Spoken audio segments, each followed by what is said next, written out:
Assalamualaikum warahmatullahi ta'ala wabarakatuh. Alhamdulillah wassalatu wassalamu ala asyrofil anbiya'i wa la ilaha illa anta. Rabbi shrah li sadri wa yassir li amri wahlul 'uqdatam. Amma ba'du. Ya alhamdulillah, syukur kepada Allah Subhanahu wa taala banyak-banyak kerana malam ni diberi luar kepada kita berada dalam majlis ilmu. Mudah-mudahan apa yang kita dengar daripada perkataan musannif kita ini, kita boleh faham, kita boleh amal, dia kekal dalam amal yang soleh insya-Allah. Jadi kita di muka surat 24 lah.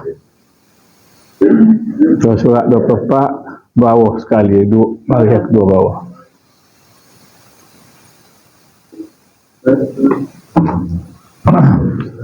Ada pun yang mustahil.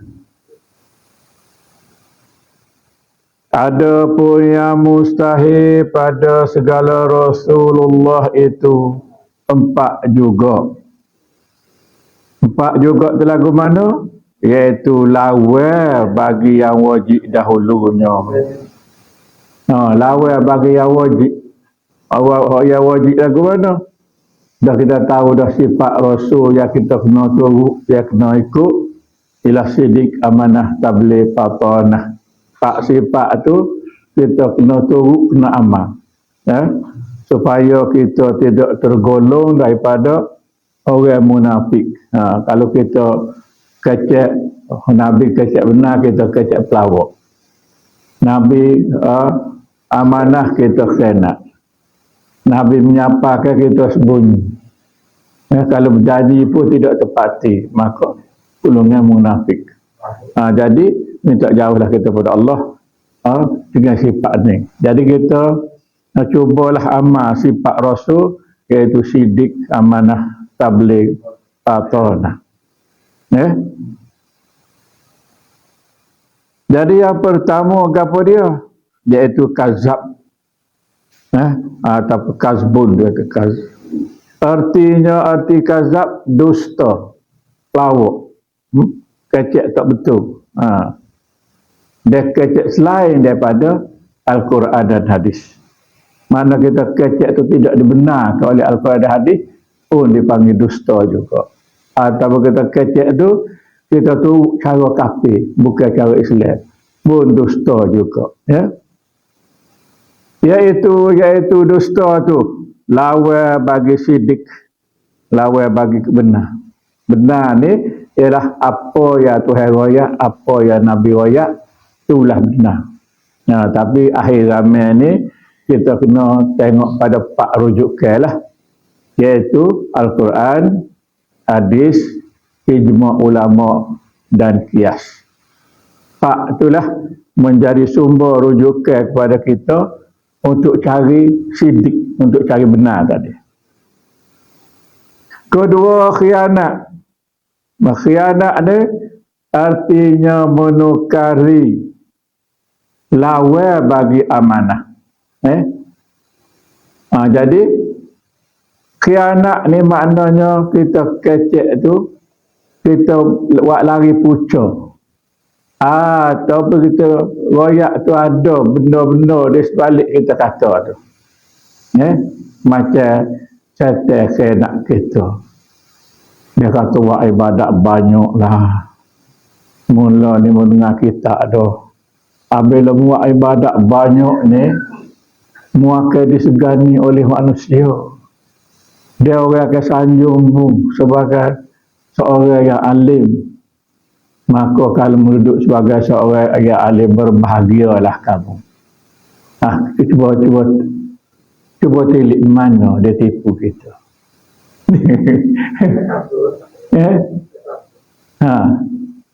Dia puji kita tu nak suruh berasa agah, berasa takbur. Nak suruh kita syirik kufi. Haji riak takabur tu syirik khufi, syirik yang tersembunyi. Maknanya kalau kita dengarlah perkataan itu, walaupun zahirnya baik, Jadi kita kena derah kelik kepada Tuhan. Katalah dia puji kita, menyongek kita. Ya Allah, ada aku riwayat sepatah selidah. Gapa aku amas. Orang kata jakoh dua ni adalah hidayah daripada-Mu, Ya Allah. Nah, jadi kita kena balik cepat-cepat Tuhan, barulah kita ni selamat. Lagu tu je lah. Jadi dalam kehidupan kita banyak demo tukar. Banyak dah demo tukar menjadikan kita khianat kepada agama. Ada dah kita sebut dah, tapi malam ni kita nak ulang balik dah supaya ingat, dah supaya soal dah faham dah. Dia kita faham dah kan? Tak soal baliklah. Pertamanya nak orang khianat kita ilahi istilah. Nombor satunya istilah khalwat. Khalwat ni bersendirian seorang diri. Tetapi kalaulah anak cucu kita baca, Nabi berkhalwat di Gua Hira. Pada ambil Sahabat, dua pasangan ditangkap kerana khalwat. Jadi menggunakan istilah yang sama bagi perkara yang berlawan ni. Maka generasi kita menganggap bahawa Nabi pun serupa kena gigak ni juga. Itu bahaya. Yang keduanya, dia khianat. Dah Tuhan kata dah. La ilaha illallah. Tak ada dah Tuhan lain, ada Allah.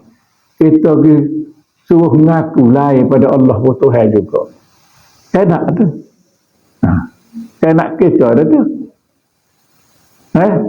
Yang ketiga kita nak pegang samanya agama.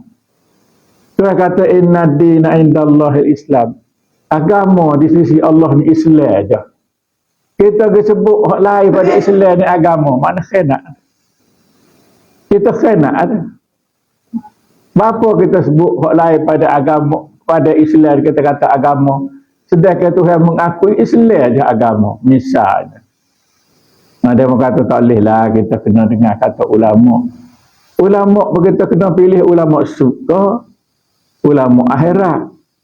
Ulama suk ni ulama yang bimbing yang bimbing kita, ulama suk ni ulama yang bimbing kita ke arah kesesatan. Ulama akhirat ni ulama yang bimbing kita ke arah kebenaran. Dua-dua ulama tapi kita kena pilih ulama yang bawa kita kepada akhirat. Jadi biasanya tidak menyalahi apa yang Tuhan royak dalam Al-Quran dan apa yang Nabi kita sampai dalam hadis-hadis yang daripada Allah Subhanahu Wa Taala. Tu kita royak 2-3 tu banyak lagi. Kalau adik kakak boleh royak, boleh tahu kita boleh huraikan sikit-sikit. Mana-mana benda-benda lain yang orang khianat kita lah ni. Nak suruh kita ni tidak yakin dengan Allah dan Rasul. Tak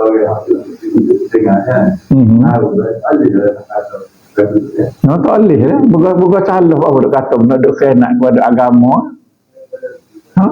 Nak gitu je lah. Bukan lama juga tulang terpatah. Ialah gitu lah. Itu kita jaga-jaga, tak boleh marah ke dia. Tak boleh marah ke dia, bukan dia tak pakar. Apa kita pergi pakar? Dia ulama, tapi ulama tak pakar. Tak boleh pakar. Apa kita pergi pakar? Bodoh oleh kita lah, misal.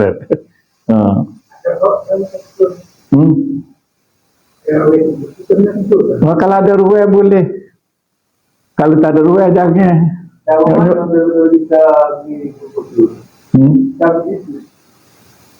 Jadi gini, kalau kita kata hak Tuhan tak kata, hak Tuhan kita takutnya kafir je lah. Benarnya sebut senang, tak berasa. Jadi main-main. Jadi kafir kan? Berasa kena jadi kafir. Semua orang kata kita berasa sakit. Jadi kafir ada kita berasa. Fikir habuk tak berasa. Sebab itulah ramai fitnah ni ramai orang jadi kafir. Sebab itulah. Memperlekehkan Rasul ke apa tu? Masuk dalam anak tu. Ketiganya kisman, erti menyembunyikan, iaitu lawan bagi tabligh. Tuhan suruh kita bersapa. Sapa agapo? Sapa agama. Agama ni ada berapa? Ada 3. Iaitu Islam, Iman, Ihsan. Ketiga-tiga terkena bersapa lah. Jangan susuk. Tiba kita sembunyi, kita tak bersapa. Makna kita juga kena kepada agama. Batulah kita tahu kita kena royak. Amal ni tak reti je. Tapi amal royak juga. Koda-koda kita terima daripada guru-guru kita. Yang kita rasa benda tu, yang kita duk fikir, duk tengok pada hadis, tidak menyalahi. Tadi sebab itulah kita cuba sapa kepada adik kakak ni. Nak suruh adik kakak bahas lah. Kalau tak bahas, kena bahas. Ada orang kata macam-macam. Dia kata, kamu berani royak lah. Kata, apa ni royak yang benar. Tok Peti dia kata, kata Buddha ke agama. Kajian kita kata agama, dia kata tidak agama. Gini, kita orang Islam. Kita kena dengar kata Tuhan, bukan dengar kata orang lain. Dia Tuhan kata bukan agama. Kita kata bukan agama. Dan nama suruh agama, kata lah apa dia. Kawan-kawan tak sih, kata begitu.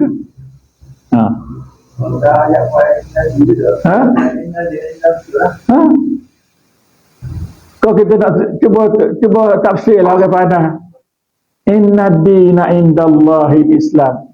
Agama di sisi Allah ni Islam. Lepas tu kita nak kata hak lain pun agama juga.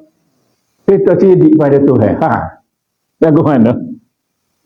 Tetapi benda tu jadi lumrah dah. Dia kata gini, kita kena hormatlah pada agama lain. Dia kata, bapa nak hormat pada benda salah. Kita orang Islam tak boleh tunduk, tak boleh hormat kepada benda hak salah. Kita hormat pada hak benar, sudah dah. Kalau dia kecek benar, kita hormatlah dia. Kalau dia kecek salah, tak boleh terima. Kalau kita tak silawai pun, kalau kita dengar sesuatu perkara yang buruk, kalau kita ada kuasa, kita kena lawan dengan kuasa dengan tangan. Kalau kita tak ada kuasa, kita lawan dengan mulut. Tak ada kuasa dengan tangan, royak. Kalau tak ada juga, kita kena lawan dengan hati. Itulah selemah-lemah iman. Kita kena fikir. Kalau kita royak, kalau hati ada royak di mana. Islam agama dia rasa agama saya mati. Kalau situ tu jadi kita aku juga agama lain. Kita kata hanya Islam sahaja agama. Lain pada Islam tu adalah pahaman semata-mata. Pahaman. Islam. Pahaman dah dia faham lagi tu. Pahaman mana pahaman dia? Masa boh tidak Tuhan dia kata Tuhan. Masa boh tidak agama dia kata agama. Pahaman lah tu. Kalau orang pahaman ni dia nak kata beledi. Dia kata ni beledi ni. Lah ke lah. Dia pahaman dah mahu lagi tu. Kita dah tahu ni botol lah. Misal lah tu.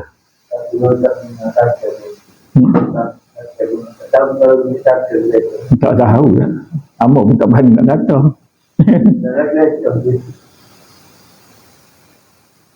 Jadi makna tabligh ni kena royak. Sebab itulah Tuhan kata melalui hadis tu balik ni kana walau ayat.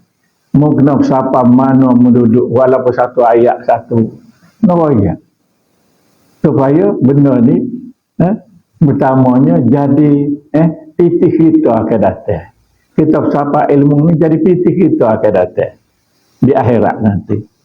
Yang keduanya, kalau bahasalah dia ke amal apa yang kita royak ni, kita boleh titih tambahan lagi. Maknanya tu jelah kita buat ni bukan saja kita untuk orang ramai, tapi untuk diri kita nombor satu. Sebab tu kata ku ampusakum ahlikum nara. Jaga dirimu tu dulu. Jadi mengajar nak jaga diri kita. Apabila kita mengajar, kita beringatlah. Lah gitu. Dan keempat ialah bodoh ataupun bebal. Atau bengok ke tak apa berlaku lah. Bengok ke ataupun tak royak ke gapo. Jadi menunjukkan bodoh lah. Bodoh tu lawan bagi patonah. Apa maksud patonah? Patonah ni cerdik. Apa makna cerdik? Hak orang cerdik ni dia akan pilih hak kekal, tidak hak sementara. Kalau hak sementara tu, kalau boleh guna dia gunalah, tapi dia pilih hak kekal. Pak kita ni hak mana kekal? Dunia ke akhirat? No? Hak kekalnya akhirat. Bapa bodoh kita pilih dunia. Misal kita pilih akhirat lah. Pas nak tinggal ke dunia, dak. Tapi kita buat hak dunia ni hanya untuk sementara. Lebih-lebih kurang berpada-pada begitu je. Kalau kita bersungguh-sungguh cari dunia ni, tengok kita tinggal akhirat. Puraklah misal kita kata, kalau orang zaman dulu ni, zaman dulu, dia duduk ngopuk dada getah. Nak zuhur ni berhenti mentah kita pergi semayang. Kalau berkawan berhenti semayang, rugilah. Dah sama itu ni, kalau kawan berhenti dah rugi 2 riyal dia kata. Maknanya dia royak tu kerugian dunia. Akhirat tu tak apa, lagi ada lohor kita semayang lah dekat asar tu, kita kira buat 2 selalu baru jimat masa. Misal tadi rugilah kita ya, tu je kan. Kita tak berasa utuh, tak mudah lah. Tapi tindakan kita tu tidak cerdik. Sedangkan Nabi kita ni ajar kita supaya kita cerdik. Sebab sifat dia sifat cerdik. Ada orang tuduh Nabi kita pun bodoh pasal tak boleh baca tulisan. Dia tak boleh tulis tulisan. Tak boleh baca tulisan, dia tak boleh tulis tulisan. Sebab tu dia tu dipanggil ummi ke? Jadi dia tak boleh baca tulisan, dia tak boleh tulis tulisan tu, tetapi dia boleh ingat soal sebutir tu, serta tafsir-tafsirnya ceroh dalam dada dia. Hadis berjuta-juta tu dia boleh ingat. Kalau katalah Nabi ada lah, kita buat lolok tanya dia. Hak Nabi kata mai dulu dia tu berapa dia? Dia boleh ingat.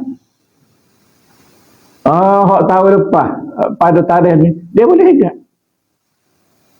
Munasabah ingat. Munasabah.